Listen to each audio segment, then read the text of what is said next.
강남의 한 대형 치과 병원에서요, 수백만 원에 달하는 치료비를 먼저 선불로 받고 난 다음에 치료를 제대로 해주지 않아서 문제가 좀 커지고 있습니다.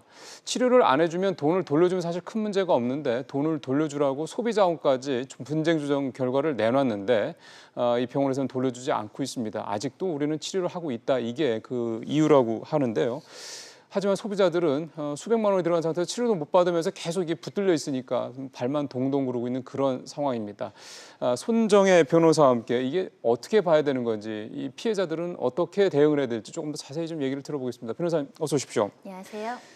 그러니까 상황을 보면은 좀 언뜻 저희 같은 사람은 이해가 잘 안 되네요. 도덕적 해이를 넘어서 거의 사기에 가까운 행위를 하고 있다고 보실 수 있는데 실제로 사기 혐의를 적용해서 수사 중입니다. 왜냐하면 예. 부담할 수 있는 환자의 숫자를 넘어서 너무 많은 환자를 그 부담을 하고 제때 치료나 제때 예약이 가능하지 않도록 되어 있고요. 네. 그마저도 의사가 6명이 있었는데 수시로 바뀌기도 하고요. 그렇대요. 정상적인 진료가 되지 않음에도 불구하고 막대한 수백만 원이라는 금원을 받아서 치료를 제대로 해줄 것처럼 속여서 그 카드 할부금이라든가 그 어떤 치료비를 받았다, 이게 지금 수사기관에서 바라보는 상황이고요. 네. 다만 이제 그 피해자분들 같은 경우는 이빨 치료, 치과 치료에 수백만 원이 들어가는데 그러니까요. 그것도 현금으로 해주면 막대한 할인을 해주겠다라고 글쎄요. 하면서 빨리 하면 100만 원을 할인을 해주겠다, 이런 식으로 해서 많은 환자들이 그 등록을 하고 치료비를 예. 냈거든요. 그런데 현재는 치료가 제대로 되지 않고, 그러니까요. 그리고 환불을 요구해도 환불을 해주지 않는 네. 사태입니다. 지금 변호사님이 그 환자 수를 얘기해, 제가 좀 자료를 보니까 한 2만 명 되는데 현재 피해자라고 할 수 있는 분들은 근 4천 명 가까이 되더군요. 그러니까 굉장히 큰 거네요. 그렇습니다. 피해액도 굉장히 많은데요. 예. 수십억 원에 남는 카드 할부금이 잔존해 있다라고 글쎄요. 보시면 수백억 대의 어떤 그 치료비가 이미 지불이 되어 있다라고 보실 수밖에 없는 것인데요. 예. 그래서 공정위하고 소비자원에서 조사를 하고 검토를 해서 소비자들을 위해서 도움 줄 책, 이것들을 지금 발표하고 있는 상황인데, 오늘 나온 것은 이 카드에 남은 할부금은 갚지 않아도 된다, 그런 지금 대책이 나오고 있는 상황입니다. 그러면 이미 병원으로 들어간 돈이 있을 거 아닙니까? 내가 선불로 이제 카드 결제를 한 금액 중에서. 그러면은 치료를 제대로 받지 못한 분들은 이미 어차피 남은 거야 당연히 안 줘도 되는 건데, 그 이미 병원으로 들어간 돈은 돌려받을 수 없는 건가 이것이 보죠? 이제 법률적으로 좀 어려운 숙제가 있을 수 있는데, 이미 치료를 받았고 그에 상응하는 어떤 치과 의료 치료 행위를 받았다고 한다면 환불이 어려울 수 있겠지만, 정상적인 치료가 아니었고 오히려 피해가 발생했다거나 통상적인 의료 수준에 예. 비추어서 굉장히 부실한 치과 치료가 이루어졌다고 한다면 일부 환불 조치가 될 수 있고요. 네. 아까 드린 것처럼 기망행위, 처음부터 네, 제대로 네, 네. 된 치과 치료를 해주지 못할 것을 알면서도 그런 네. 능력이 없음에도 불구하고 돈을 받았다, 그럼 그것 자체가 편취행위라고 해서 사기죄가 인정될 수 있거든요. 예. 만약에 사기죄가 인정된다면 그 치과 치료비를 받는 것 자체가 불법행위가 될 수 있기 때문에 그때는 돌려받을 수 있을 텐데, 현재 치과 입장은 우리는 지금 병원을 운영하고 있고 글쎄요. 정상적으로 치과의 어떤 의료행위를 할 수 있는 상황이기 때문에 기망행위는 없었다라는 주장을 하고 있습니다. 그러면 결국은 그 말씀하신 그 부분을 확인하려면 결국은 소송을 피해자분들이 제기하는 수밖에 없겠네요. 일단 수사가 진행 중인 상황이고요. 일단은 수사 진행 경과에 따라서 민사적으로 계약에 대해서 이행을 얼마나 했는지, 네네네. 부주의했는지, 예. 그리고 얼마나 의학적으로 제대로 된, 약속한 것처럼 계약서에 명시된 것처럼 그 계약을 이행을 했는지를 따져봐서 전체를 환불받을 것이냐, 일부를 환불받을 것이냐를 이제 법적으로 평가받아야 되는 상황입니다. 근데 지금 소비자원에서 분쟁 조정을 해서 이거는 이유가 있다, 환불해줘라라고 이제 결정을 내렸잖아요.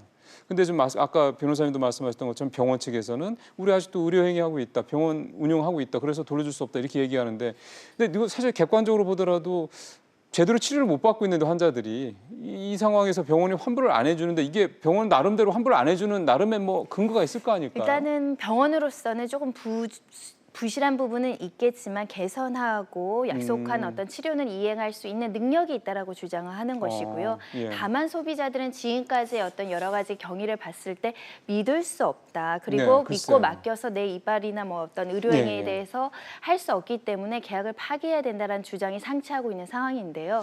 문제는 소비자원에서 이렇게 환불을 해라, 계약을 해제해줘라 이런 글쎄요. 조치를 한다고 해서 이것이 강제력이 없다라는 게 소비자들한테 예. 문제가 되는 것이고요. 가장 큰 문제는 이 병원의 재력인데 이 병원 원장 대표의 재산 상태를 찾아보니 소비자들한테 어떤 피해를 회복할 만큼의 재산이 없다는 겁니다. 그래서 실질적으로 피해가 구제될지는 조금 그러게요. 지켜봐야 되는 상황입니다. 이게 적절한 질문인지 잘 모르겠는데 예를 들어 제가 치료를 받고 있는데 의사도 좀 불친절하고 간호사도 좀 잘 안 해주고 왠지 굉장히 좀 난 돈 내고 치료받는데 좀 대접을 못 받는 것 같아서 나 이 병원에서 치료 안 할래 하고 옮길 수도 있지 않습니까? 사람 마음이라는 게. 그러면은 이렇게 현재 우리 그 관련 법 상황에서는 내가 그렇게 내 자의적 판단으로 그런 불만 사항이 생겨서 병원을 옮긴다고 그랬을 때 이미 들어갔던 돈을 받을 수 있는 방법이 없나 보군요. 이런 경우에는 방문 판매법이나 할부거래법들이 규정이 되는데요. 소비자의 단순 변시 같은 경우는 약관에 정해진 위약금을 공제하고 반환받을 수 있게 되어 있고요. 다만 이 사건 같은 경우 병원에 책임이 있는 사업자한테 책임이 있는 사유로 계약이 해지될 수 있는 경우 그렇죠. 계약의 목적이 달성되기 어려운 예, 예. 경우에는 위약금을 공제할 수도 없고 즉시 반환 조치가 돼야 되는데 이 사태는 지금 즉시 반환을 해주지 않아서 문제가 된 그런 사건입니다. 거죠. 그래서 지금 드리는 말씀인데 지금 현재 일단 이 강남 이 치과병원 상황만 보고 봤을 때 현재 이 피해자분들이 지금 할 수 있는 방법은 이제 정부에서 해줄 수 있는 거니까 소비자원이라도 공정에서 할 수 있는 데는 다 한 것 같고 결국은 이제 피해자들이 직접 할 수 있는 거는 소송밖에 현재로서는 없는 건가요? 현재로서는 수사 결과, 공정위 조사 결과를 보시고 민사상 손해배상 청구라든지 또 사기죄로 처벌되는지 여하에 따라서 총 배상 금액이 달라질 수 글쎄요. 있기 때문에 좀 기다려 보셔야 되는데 그래서 일각에서는 이렇게 처벌받고 이런 것이 중요한 게 아니라 실질적으로 즉시 손해배상이 가능할 수 그러니까요. 있는 제도적 개선이 있어야 된다는 것이고 그래서 김경진 의원께서는 이제 개정안으로 어떤 내용을 했냐면 예. 소위 말하는 먹튀 논란이 있는 예, 자영업자들 예, 예. 굉장히 많지 않습니까? 예, 예. 이런 데는 공제라든가 보험을 의무적으로 가입하게 돼서 어떤 소비자한테 문제가 생겼을 때 그 업체의 재력과 상관없이 예, 예. 자산 상태와 상관없이 이 공제조합이나 보험에서 손해를 즉시 배상하거나 환불하고 업체에 구상하는 방안으로 그렇게 하면 소비자 피해가 좀 줄어들 것이다. 그래서 이런 개정안이 올라와 있는 상황입니다. 그냥 또 계류 중이군요. 예, 그렇습니다.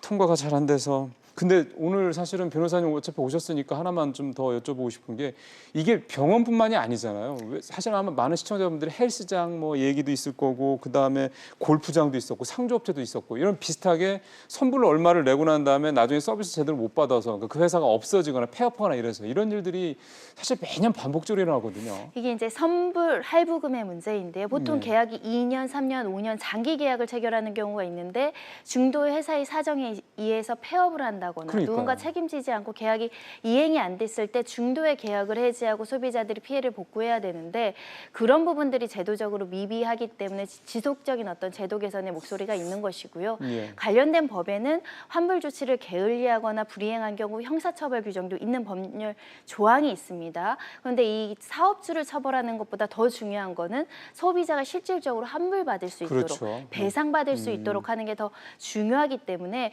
이런 부분에 있어서도 좀 즉각적인 어떤 제도 개선, 그러니까요. 법령 개정이 필요한 상황입니다. 그 사실 폐업하고 뭐 길거리에 이를테면 뭐 배째라 하라고 하는 그 사업주 구속시키고 뭐 해봤자 사실 내가 이미 손실된 돈을 돌려받을 수 있는 방법은 없으니까 아까 김경진 의원 그 물론 이제 아직 통과된 건 아닙니다만 그런 법안이 있다라는 게 그나마 조금 통과만 돼서 제도화만 된다면 그나마 좀 다행이겠군요. 네, 그렇습니다.